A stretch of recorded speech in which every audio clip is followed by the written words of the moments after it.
अब हम unit number 5 देखते हैं, जो कि लास्ट यूनिट है इस चैप्टर का। वार्म अप में देखिए लिखा गया है, do you know the WHO who the world health organization इज a specialized agency of United Nations that is concerned with international public health. Read the following unit of the text and note the contribution of WHO for eradication of poliomyelitis from entire world. अब आपसे ये कहा जा रहा है कि क्या आप WHO के बारे में जानते हैं? WHO का फुल फॉर्म होता है वर्ल्ड हेल्थ ऑर्गेनाइजेशन।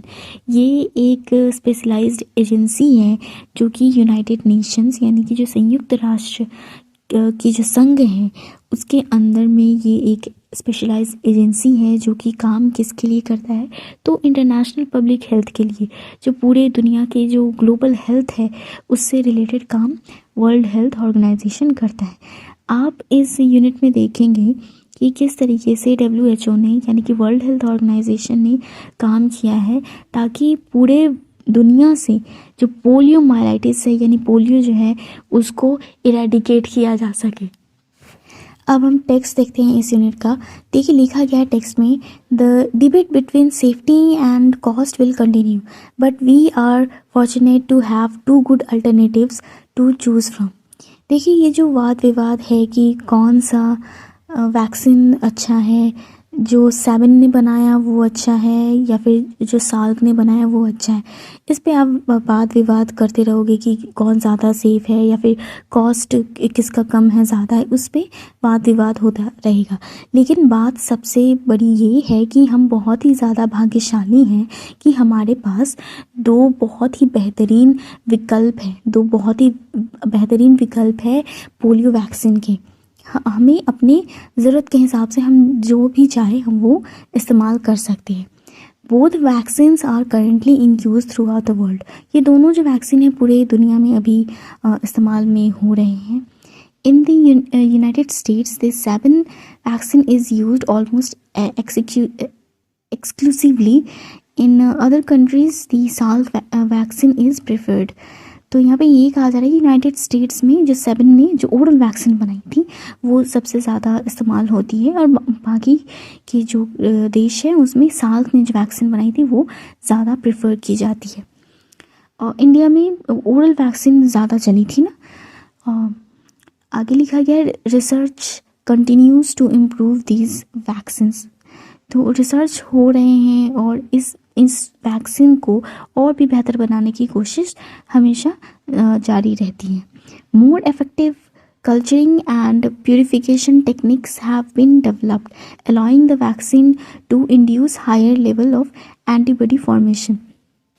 तो यहाँ पे ये कहा गया है कि जो अलग अलग जो बहुत ही बेहतरीन कल्चरिंग और प्यूरिफिकेशन टेक्निक्स हैं। कल्चरिंग का मतलब मैंने आपको बताया था ना कि लैब में प्रोड्यूस करना सेल को, तो ये सारे टेक्निक्स और प्यूरिफिकेशन का जो टेक्निक है इन सभी का इस्तेमाल करके और उस वैक्सीन को और भी ज़्यादा इफ़ेक्टिव बनाने की कोशिश की जाती है ताकि ये और भी अच्छे से हमारे बॉडी में एंटीबॉडीज़ फॉर्मेशन करने में मदद कर सके। In the existing research field of recombinant biotechnology, scientists are also attempting genetic alteration of the polio virus. अच्छा, आप लोग जानते हो क्या बायोटेक्नोलॉजी क्या होती है?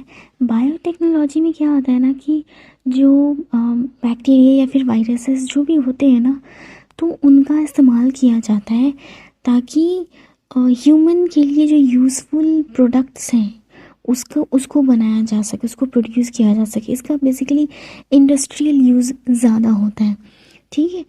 तो यहाँ पे कहा गया है रिकम्बिनेंट बायोटेक्नोलॉजी।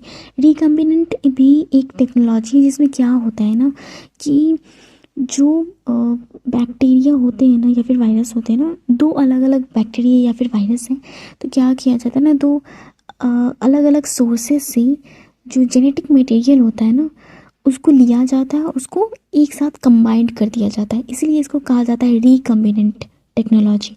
तो बायोटेक्नोलॉजी में रिकम्बिनेंट बायोटेक्नोलॉजी जो होती है ना, तो उसका इस्तेमाल किया जा रहा है साइंटिस्ट के द्वारा ताकि जो पोलियो वायरस है उसका उसका जो जीन है, उसका जो जेनेटिक मटेरियल है, उसमें अल्टरेशन किया जा सके। अल्टरेशन किया जा सके मतलब कि उसमें चेंजेस किए जा सके और उसको हम अपने हिसाब से उस वायरस में चेंजेस कर सकें और अपने हिसाब से जो हम उस प्रोडक्ट बनाना चाहते हैं वो हम बना सकें।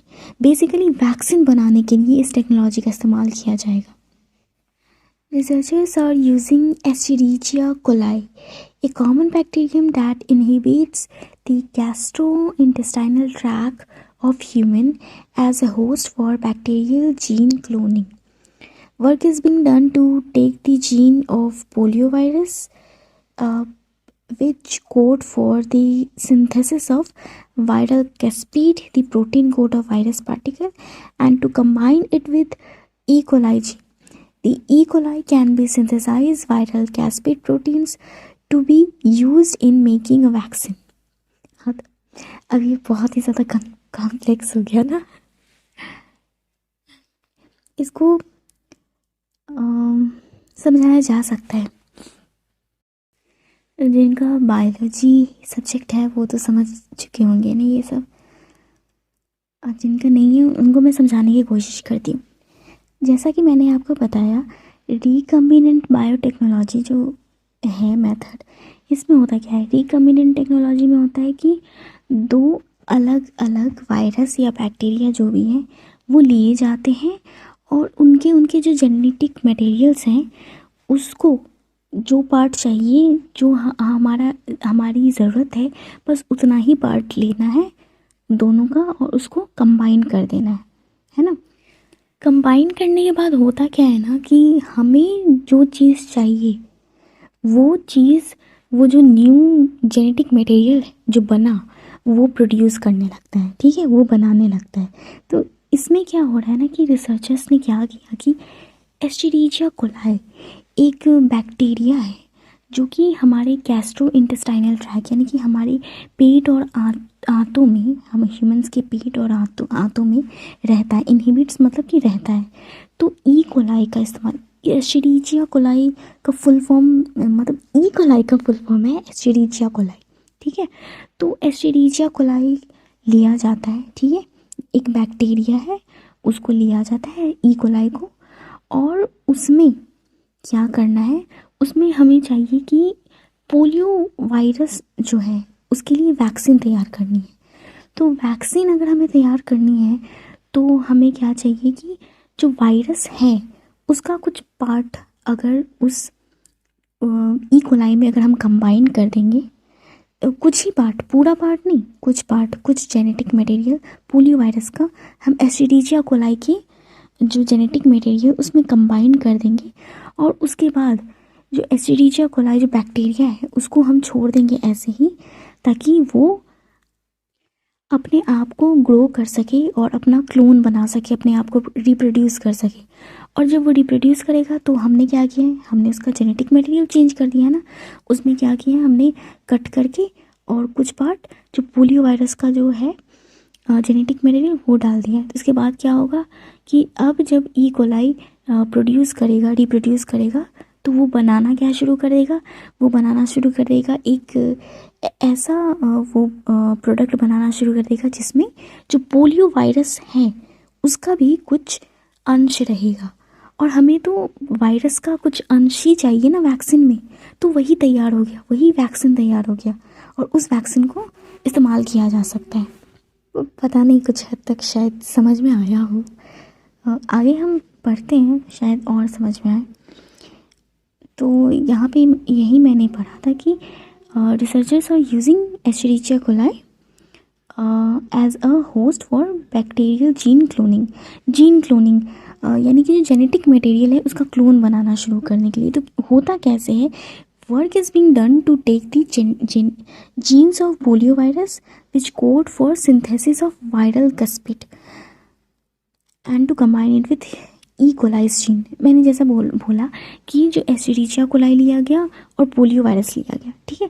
तो पोलियो वायरस का कुछ पार्ट मैंने बोला ना कि उसको लेकर जो एस्चेरिचिया कोलाई का जो जीन है उसके अंदर कंबाइन कर दिया जाता है, ठीक है, उसके अंदर उसको कंबाइन कर दिया जाता है।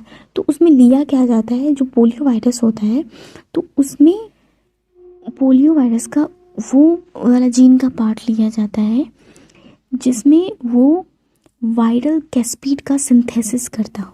सिंथेसिस मतलब कि प्रोड्यूस करता हो, ठीक है। हमारा भी जैसे कि जीन है, तो हमारा जो डीएनए है, जीन है, तो हर जीन में क्या होता है ना कि हर जीन हम बहुत मतलब डीएनए बहुत ही बड़ा है, तो उसमें जो हर एक पार्ट है उसका अलग अलग उसके अंदर कोडिंग है कि ये बालों के कलर के लिए है, ये आँखों के कलर के लिए है ना। तो ठीक उसी तरीके से जो पोलियो वायरस है उसमें भी जीन है, तो जीन का वही पार्ट लिया जाता है जो कि वायरल कैस्पिड, जो कि एक प्रोटीन है वायरस का, पोलियो वायरस का एक कोट होता है, प्रोटीन कोड होता है, उसको लिया जाता है, ठीक है। उस पार्ट को लेकर ई कोलाई में कंबाइन कर दिया जाता है, ई कोलाई के जीन में कंबाइन कर दिया जाता है। और उसके बाद देखिए लिखा गया है the E coli can then synthesize viral capsid proteins to be used in making a vaccine. तो इसके बाद क्या होगा कि ई कोलाई को फिर ऐसे ही छोड़ दिया जाएगा। तो ई कोलाई क्या करेगा, अब उसका जो जीन है उसमें बदलाव कर दिया गया है, ठीक है। एक पोलियो वायरस का जो जीन था उसको उसमें कंबाइन कर दिया गया है। तो उससे क्या होगा कि अब वो सिंथेसाइज क्या करेगा, सिंथेसाइज करने का मतलब कि प्रोड्यूस क्या करेगा, तो वो ऐसा प्रोडक्ट प्रोड्यूस करेगा जिसमें जो पोलियो वायरस का जो वायरल कैस्पिड प्रोटीन है वो बनाना शुरू कर देगा, जिसका इस्तेमाल वैक्सीन बनाने में होता है। अच्छा, अब आप सोचोगे कि ये मेथड क्यों इस्तेमाल करना है। पहले भी तो अलग अलग मेथड इस्तेमाल किए जाते थे जिसमें या तो जीन वगैरह को मार दिया जाता था, उसके जीन को डिस्ट्रॉय कर दिया जाता था, या फिर जो जीन का जो वो पार्ट होता था जो इन्फेक्शन कॉज करता था उसको हटा दिया जाता था। तो इसमें इस मेथड का इस्तेमाल इसलिए करना है क्योंकि ये बहुत ही फास्ट प्रोसेस है। इसमें करना बस कुछ नहीं है, इसमें करना बस इतना है कि हमें वैक्सीन चाहिए, हमें वैक्सीन प्रोड्यूस करना है, तो सिर्फ वही पार्ट पोलियो वायरस का हमें सिर्फ वही पार्ट चाहिए जो वैक्सीन बनाने में इस्तेमाल हो सकता है, जो कोई भी इन्फेक्शन कॉज नहीं करता है। तो हम उसी पार्ट को लेंगे और उसको ई कोलाई में हम उसको कंबाइन कर देंगे, और ई कोलाई अब जब प्रोड्यूस करेगा तो वो सिर्फ वही चीज़ प्रोड्यूस करेगा। और अब चांसेस क्या हैं कि ये कोई भी पॉसिबिलिटी नहीं है कि वायरस कोई भी इन्फेक्शन कॉज कर सकता है। इन्फेक्शियस पार्ट जो होगा वो पूरी तरीके से ख़त्म हो जाएगा, उसमें इन्फेक्शन करने की जो चांसेस है वो ख़त्म हो जाएंगे, क्योंकि आपने किया क्या है कि जो वायरस का जो पार्ट है उसको कंबाइन कर दिया है दूसरे जीन में। तो अब उस दूसरे जीन में जब कंबाइन कर दिया है तो चांसेस नहीं होते हैं कि कोई भी किसी भी तरीके का इन्फेक्शन कॉज करेगा। देखिए इसमें लिखा भी गया है, this latter approach eliminates any possibility of virus infecting the vaccinated person because the vaccine contains only part of the virus excluding potentially dangerous contents। ठीक है, जब हमने कंबाइन किया था तो हमने सिर्फ वही पार्ट लिया था जो हमें ज़रूरत था, जो इन्फेक्शियस पार्ट था उसको हमने छोड़ दिया था। तो अब जब ई कोलाई प्रोड्यूस करेगा तो उसमें सिर्फ वायरस का वही पार्ट होगा जो हमारे ज़रूरत का होगा, बाकी जो भी डेंजरस पार्ट होंगे वो तो हमने छोड़ दिया है ना।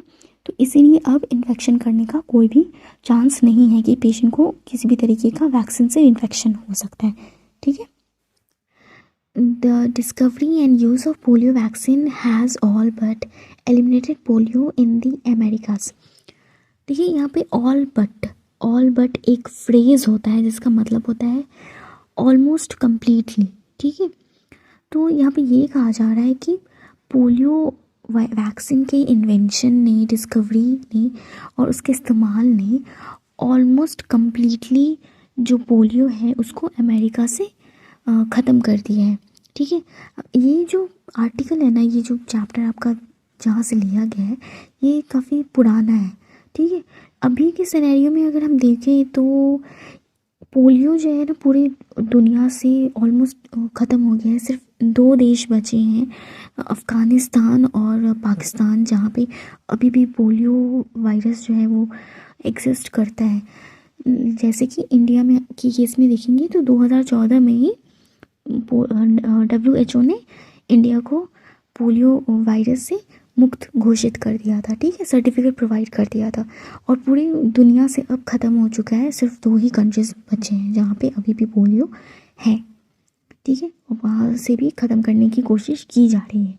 तो ये थोड़ा पुराना है, तो उस हिसाब से आप देखो।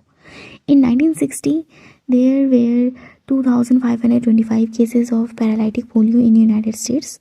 आप ये बात समझ रहे होंगे। By 1965 there were 61। Between 1980 and 1990 cases averaged 8 per year, and most of those were induced by vaccination. There has not been a single case of polio caused by wild virus since 1979, with a rare case reported each year from person coming from the country carrying the virus.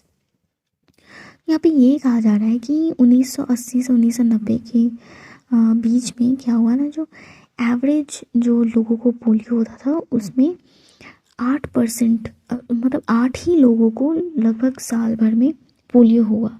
ये शायद America का data है, ठीक है।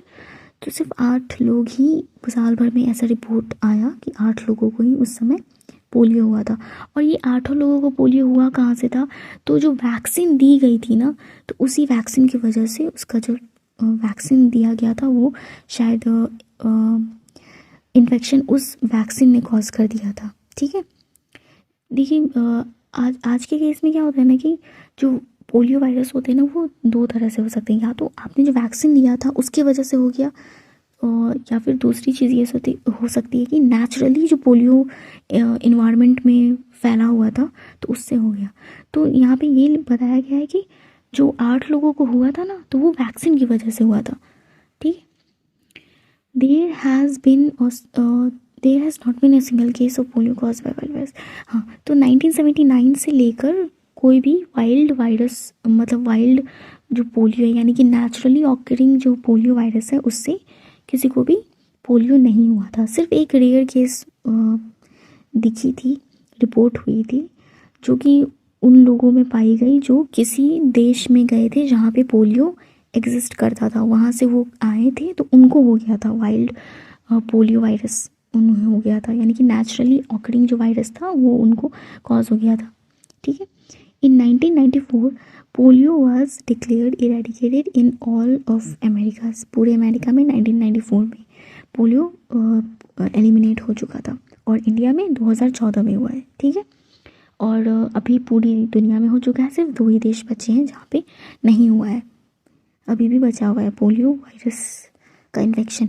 इन 1988 the world health organization set a goal of eradication of poliomyelitis from the entire world by the year 2000। तो ये जो गोल है ये पुराना गोल है, अभी भी WHO वर्क कर रहा है कि वो जो 2 कंट्रीज़ हैं उसमें भी एलिमिनेट किया जा सके पोलियो वायरस को। This is theoretically possible since the polio virus is found only in humans and humans can be immunised. यहाँ पे ये कहा जा रहा है कि ये थियोरेटिकली पॉसिबल है कि पूरी दुनिया से पोलियो वायरस को ख़त्म किया जा सकता है। क्यों? क्योंकि पोलियो वायरस सिर्फ और सिर्फ ह्यूमंस के बॉडी में ही पाया जाता है, और ह्यूमंस के बॉडी में पाया जाता है तो ह्यूमंस को इम्यूनाइज़ किया जा सके। इम्यूनाइज़ करने का मतलब कि वैक्सीन देकर उनको इम्यून किया जा सकता है, उनके शरीर को उससे लड़ने की प्रोटेक्शन दी जा सकती है। Smallpox was the first disease in history to be eradicated. Smallpox पहला ऐसा डिजीज़ था जो कि ख़त्म हो चुका था, ठीक है। It seems likely that polio could follow in its footsteps.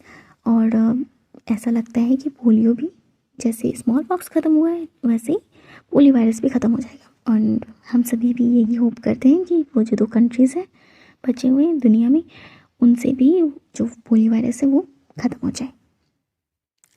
अच्छा, आप में से कुछ लोग ज़रूर ऐसा कहेंगे कि अगर वैक्सीन लगवाने से अगर इंड्यूस हो रहा है वायरस, पोलियो वायरस अगर हो रहा है इंड्यूस, तो फिर क्यों लगवाना वैक्सीन?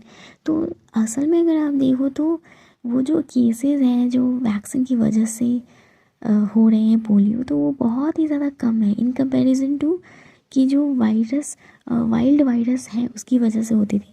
केसेस बहुत ही ज़्यादा कम हुए हैं, बहुत ही ज़्यादा। तो इस बात को आप नज़रअंदाज नहीं कर सकते कि ये वैक्सीन का ही कमाल है जिसकी वजह से ये केसेस कम हुए हैं। तो इसीलिए बच्चों को ना वैक्सीन लगवाना बहुत ज़रूरी होता है। और सिर्फ पोलियो का ही वैक्सीन नहीं, जो भी वैक्सीन अगर डॉक्टर रिकमेंड करते हैं तो वो सभी लगवाना ज़रूरी है। और मैं कह रही हूँ कि हाँ, सच में लगवाना ज़रूरी है। आपके अगर फ्यूचर में कभी बच्चे हों या फिर आपके घर में किसी के बच्चे हों तो आप मेक श्योर करिए कि उनको वैक्सीन लगना चाहिए। जो भी वैक्सीन ज़रूरी है वो सभी के सभी कंप्लीटली वैक्सीनेटेड उनको आप करवाइए। मैं इसलिए कह रही हूँ क्योंकि मुझे कभी भी कंप्लीटली मुझे वैक्सीन नहीं लगे हैं। कुछ ही वैक्सीन हैं जो मुझे बचपन में लगाए गए थे और बाकी स्किप कर दिए गए, नहीं लगे, मैं फुल्ली वैक्सीनेटेड नहीं। इसलिए गवर्नमेंट भी एफर्ट लगवा रही है ना, गवर्नमेंट भी एफर्ट कर रही है। मिशन इंद्रधनुष है और भी बहुत सारी इम्यूनाइजेशन प्रोग्राम्स हैं। तो उसमें आप मेक श्योर करिए कि आपके आसपास जो भी बच्चे हैं वो फुल्ली वैक्सीनेटेड हों, क्योंकि आज के ज़माने में ये बहुत ही ज़्यादा ज़रूरी है। जिस तरीके से हमारा इन्वायरमेंट हो गया है, डिजीज़ेस फैल रही हैं, तो ये बहुत ही ज़्यादा कंपलसरी चीज़ है। और सच मानिए, मुझसे बेहतर ये कोई नहीं समझ सकता कि वैक्सीन लगवाना बच्चों को बहुत ही ज़्यादा ज़रूरत होती है। और बचपन में ही लगता है तभी ज़्यादा इफ़ेक्टिव होता है, बाद में लगाने से कोई फ़ायदा नहीं है।